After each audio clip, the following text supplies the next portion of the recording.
Welcome back to the Vocal Coaches of Singing Success. Yes, and today we are going to talk about how to find your signature sound.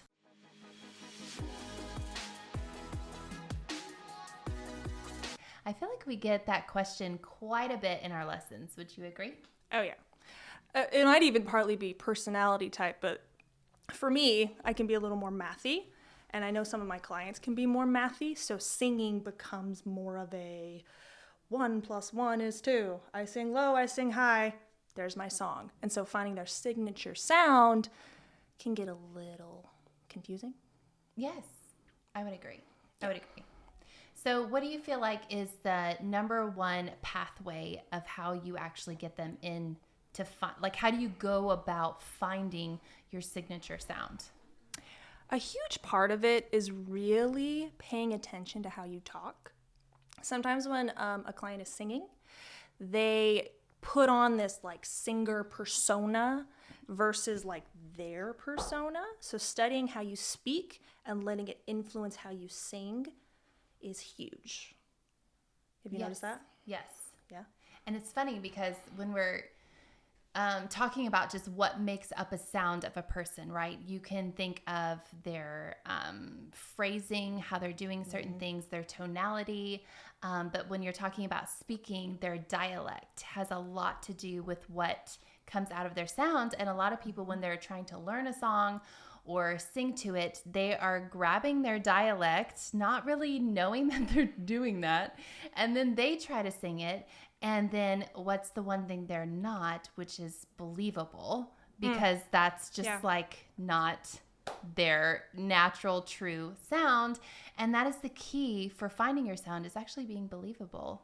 Mm-hmm. You want your listener on the other end to actually feel and engage with everything that you're doing. Yeah. There's like two sides of the spectrum. There's the I'm completely imitating another artist, and then there's the I'm more of a robot.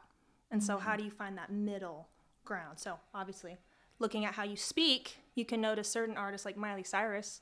You hear her, you know it's her, and there's a tie to how she talks. Mm-hmm. So applying that to yourself is super helpful. But let's dive into the studying your influences realm. Okay. What have you found there?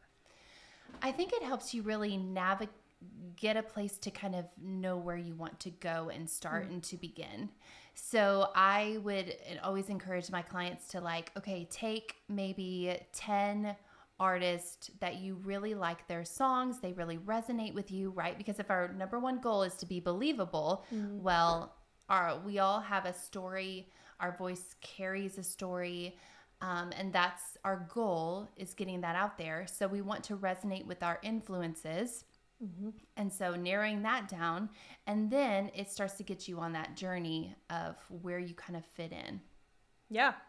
There's an exercise that another one of our lovely coaches, I'm going to steal from, Chanel, is to have like a deep dive into your influences. Pick one, whichever your favorite singer is. For me, it's Tori Kelly. Oh, I like to make that amazing. abundantly clear. I love her. Find 3 people that influenced her. Then pick one of those 3 and find the 3 people that influenced them. And you can branch this off as far as you really want to go. But that really gives you a understanding how one artist influences another versus the copycat problem that we run into. There might be a little vocal bend thing that you like, or a little run, or like fading off on a line versus I sound like them. I actually had to kind of stop singing Tori Kelly for a second because I was losing my signature sound. I was just sounding like a copycat. I had to branch out.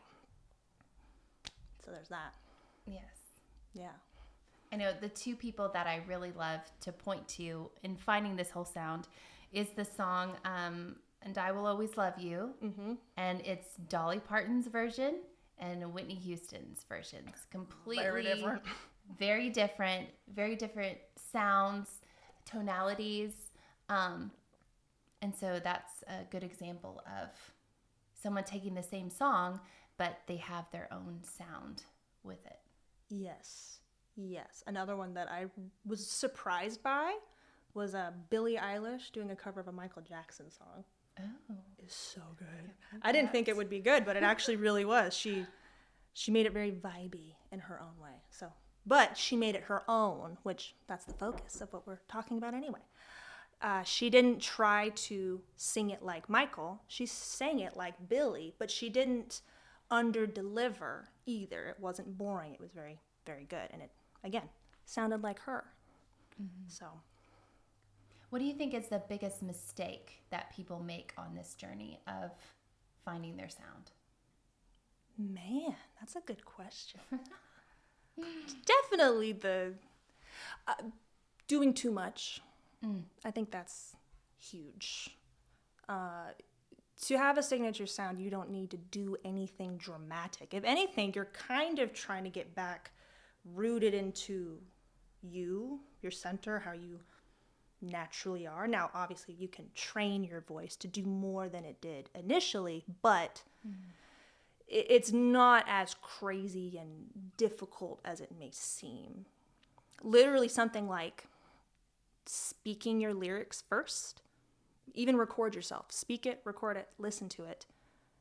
What do you notice? Do you inflect on a line? Do you, I don't know, notice different tonalities coming out?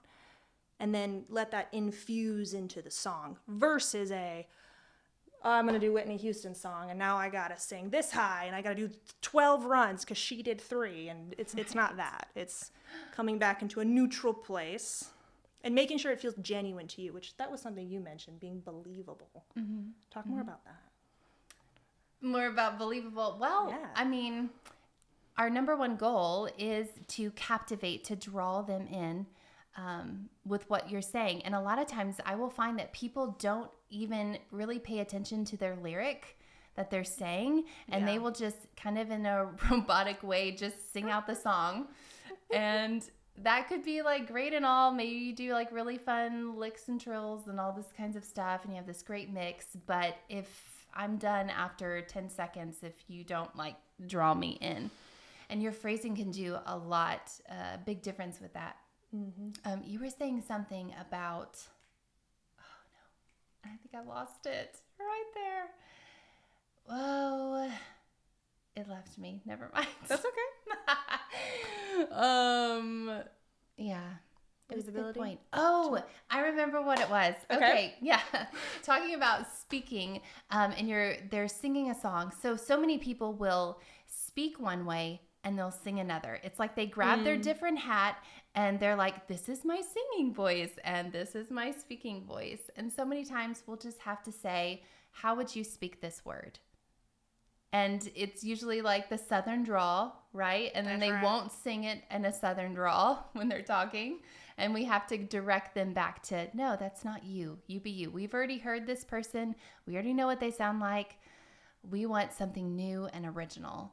And so that was what I was, when you were mentioning that made me think of that. Yes. You sent me a list of just some different points in regards to like ways that you can play with style, tonality, pitch. Yeah, so there's different like elements that make up your style or your sound. Obviously your vocal type, bass, baritone, soprano, your vocal range, kind of what you can do, your capabilities. Also in your articulation. So for instance, you could be a very staccato singer or very legato. An example of staccato would be the great Michael Jackson. Yes, all that man in the mirror, very choppy. Legato is going to be more of your ballad kind of singers. Very smooth. Yes, very smooth. Also with your dynamic control, that's going to make a huge difference. I love how Chris Stapleton will actually have the dynamic control in his phrasing. So he's not necessarily even getting louder or softer in his tones of singing. Does that make sense? But he's just like leaning in and leaning out of every single word. Yeah, like So he keeps the same tone, but he's just swelling or getting wetter. Yeah. Yes. So that's another example, an element that goes along with your style. And then as well as, vibrato. People could have like fast vibratos or slow vibratos. Even your like pitch. Some people fall kind of under or do the swoops. Sure. You Sure, know? like a slide up. Yes, Bob Dylan. Sometimes he was never just like right on the pitch, kind of sliding into things. Sure. So those are just kind of steps that you can actually start listening to different singers and using those elements and saying, okay, where are they falling in on these categories? And then also using your own stuff and saying, where do I line in? Am I more of a staccato singer or legato? You know, what's my tonality? Am I bright? Am I more rounded out, sound? Definitely. So if you want further help at developing your signature sound, you should come see us at Singing Success. We hope you've loved this topic of discussion. If so, please subscribe, comment, or like any of our stuff, and we'd love to hear from you on what you'd like to hear next.